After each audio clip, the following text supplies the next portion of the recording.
Aloha humans, I'm in Honolulu and I'm about to catch a Hawaiian Airlines Flight 306 across to Maui. And in this video I'm going to give you a quick review and a quick tour of the plane so you know what to expect if you're thinking about catching this airline and island hopping through to Maui from Honolulu. Alright, let's go.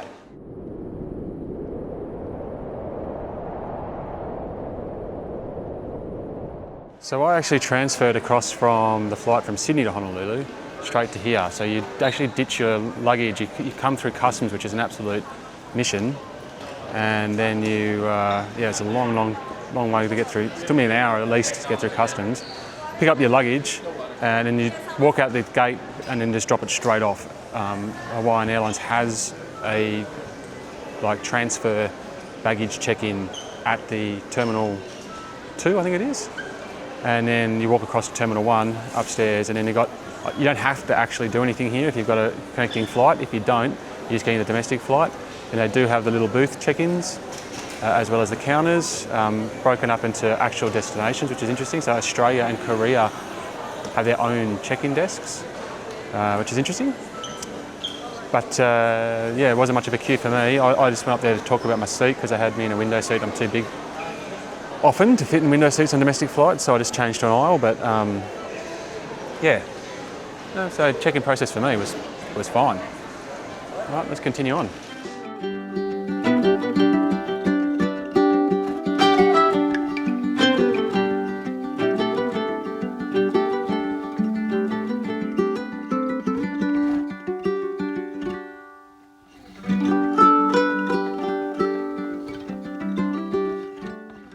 So the Hawaiian Airlines Boeing 717-200 operates on a 2-3 seat layout, which is a bit unusual.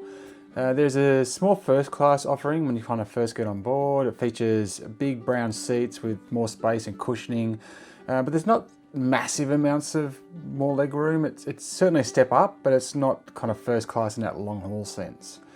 Now most of the plane is economy, which is bright and doesn't feel overly dense. The tropical colouring fits nicely. It does feel a little bit dated and a little bit worn and torn.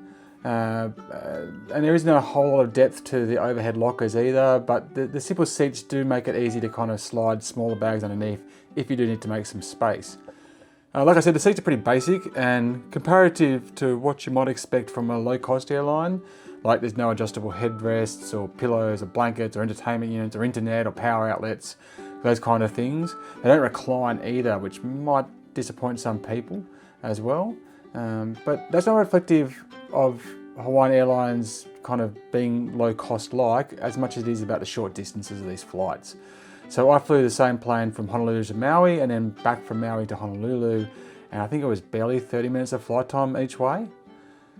Now I sat both in a normal economy seat and an exit row seat, so I tried them both out, and I'm happy to report that even at my 194 centimetres, or 6'4" in the old talk size, my knees still fit in the standard economy seat, with a decent gap too to the seat in front. Now that's actually quite rare. So definitely a win for the Hawaiian Airlines Boeing 717 experience. Although the seats are a little bit on the narrow side, that's for sure. And obviously, like I said before, you can't really recline them or push a headrest up higher to kind of get that support as you become like a bigger human, which is handy, but for 30 minutes probably isn't too bad. Now obviously the exit row is much more spacious, but the only real difference is that extra leg room. So if you're over that kind of probably 6'6" mark, that's when I feel like you're going to get compromised considerably in the normal economy seats. But like I said, I'm 6'4", I usually don't fit, and I did fit, so that's a good thing. Now there's only a small tray table in the back of the seats. It's kind of like a mini table or something. It's not really enough to hold a laptop. It's definitely not enough to hold a laptop or even really a book. But you can put a drink on there, maybe prop up a phone, so you can use it in that way. There is a storage pouch which does consist of kind of like a weak stretched netting. It doesn't offer too much, but it does hold a couple of mags, which I found to have some useful details about your destination. So it's something you can just kind of browse and read for entertainment while you're making that kind of half-hour leap or whatever it might be. Because obviously other islands you can go to as well. Now, as I mentioned before, the seats are uncomplicated, so you can kind of get your bag underneath there if you need to, but it also does mean you've got plenty of space underneath there to stretch your feet out. I know in some of the newer planes, when they've kind of got boxes in there and power units and seat legs in weird places, sometimes you just can't slide your feet, kind of straighten your feet out beneath them, but here there's a bit more flexibility to do that, which is a good thing. Now, on our flight, they did serve a small tropical juice. It was unexpected, I wasn't expecting it, so it was kind of welcomed, and it was nice just to just give you a little bit of something as you're doing your journey. And while my dealings with the staff were pretty limited, everyone seemed really nice and friendly, and we certainly left and arrived on time with all our luggage appearing to be well looked after on the voyage.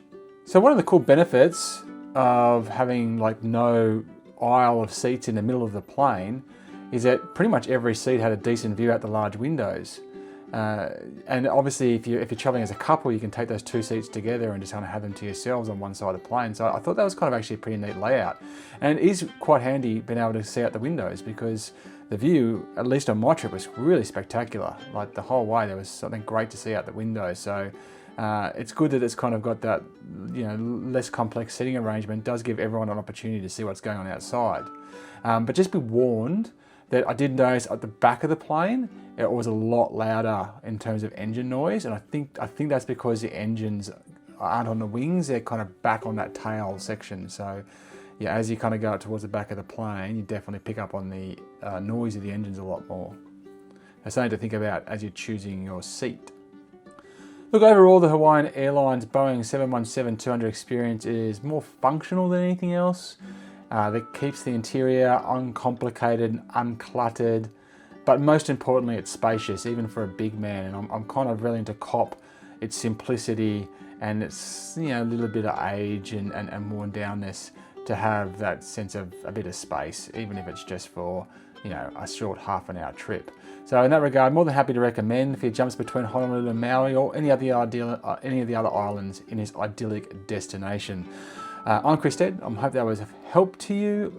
Please do have a look across my channel. I've got a lot of content up from both Maui and Honolulu, and always lots of content going up from all around the world to help people make the right decisions as they travel and explore our fantastic planet.